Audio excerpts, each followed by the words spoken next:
Bonjour à tous et bienvenue sur la chaîne ActiveTrade.fr pour ce nouveau point hebdomadaire de marché. Nous commençons donc avec les indices européens, avec le CAC 40 qui se trouve toujours ici dans une phase de consolidation. Depuis les élections françaises, donc on continue à évoluer ici dans un trend baissier délimité par cette résistance oblique baissière. Actuellement, les cours se situent à l'intérieur et au milieu de ce trend. Et d'un point de vue court terme, il est même difficile de définir un directionnel porteur. Même les indicateurs sont neutres, ici à l'image du RSI et du stochastique. Le MACD est lui aussi très proche de sa zone neutre, donc nous sommes dans une phase d'attente d'un point de vue de la tendance, mais qui reste donc dans un fond de tendance qui est baissière.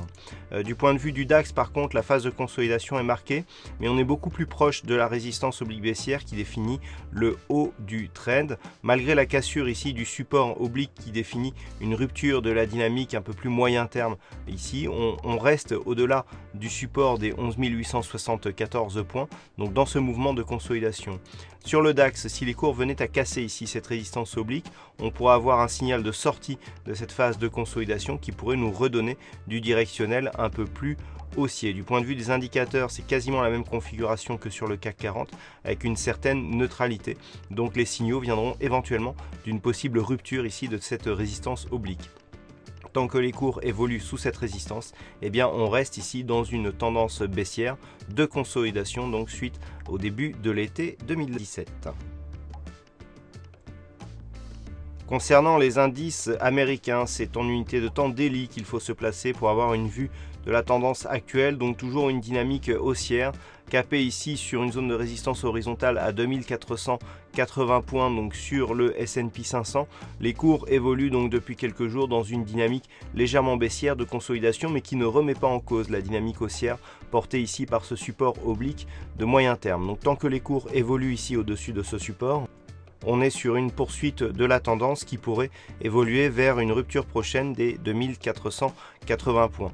En cas de rupture donc de cette résistance, eh bien, il y aurait validation de la poursuite du mouvement. Par contre, en cas de rupture ici du support oblique, et si les cours venaient à casser ici les 2402 points, eh bien, il y aurait un signal de retournement de tendance qui deviendrait baissière sur le court terme. Du point de vue des indicateurs, c'est relativement neutre, par ici sur le MACD qui nous donne une dynamique plutôt haussière. Sur le Nasdaq, la configuration est sensiblement identique avec donc cette dynamique moyen terme qui reste haussière et portée ici par un support oblique. Ce support oblique a été testé récemment, mais les cours restent ici entre la résistance horizontale des 5960 points et donc ce support.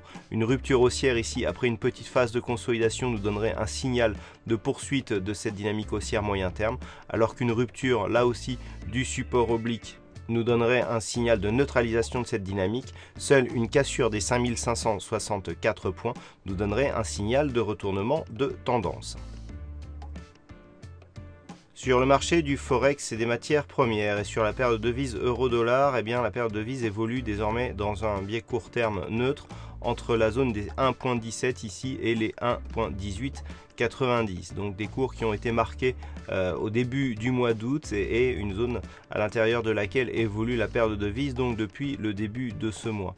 Il faudrait repasser au-delà des 1.8890 pour valider une poursuite de la dynamique haussière qui avait été impulsée précédemment. Nous pouvons remarquer que les cours ont consolidé ici sur le retracement des 38,2% de Fibonacci qui se situe à 1.1682. Donc une validation de la rupture haussière de ces points hauts nous donnerait un signal de continuité. A l'inverse, une rupture donc pérenne de cette zone des 38,2% de Fibonacci nous donnerait un signal de poursuite de consolidation en direction ici de la zone 50,618 avec notamment un objectif qui pourrait se situer sur le retracement des 50% à 1.1611. Du point de vue des indicateurs, c'est plutôt baissier sur le stochastique, neutre sur le RSI. Le MACD confirme le stochastique, donc attention ici, mais c'est seulement en cas de rupture ici de ce support qu'il y aurait signal de poursuite de la consolidation. Vu la configuration actuelle, il y aurait plutôt une probabilité d'avoir un retour sur la zone de résistance des 1.8890. Et enfin sur l'or, nous étions là aussi sur une dynamique plutôt haussière mais qui tente à se stabiliser ces dernières heures depuis le contact ici avec les 1295 $ l'once, puisque les cours évoluent autour des 1288 $ l'once donc depuis quelques jours. Là aussi nous avons eu donc un signal de consolidation qui est venu chercher le 23,6% de la précédente phase de hausse avec une poursuite du mouvement haussier.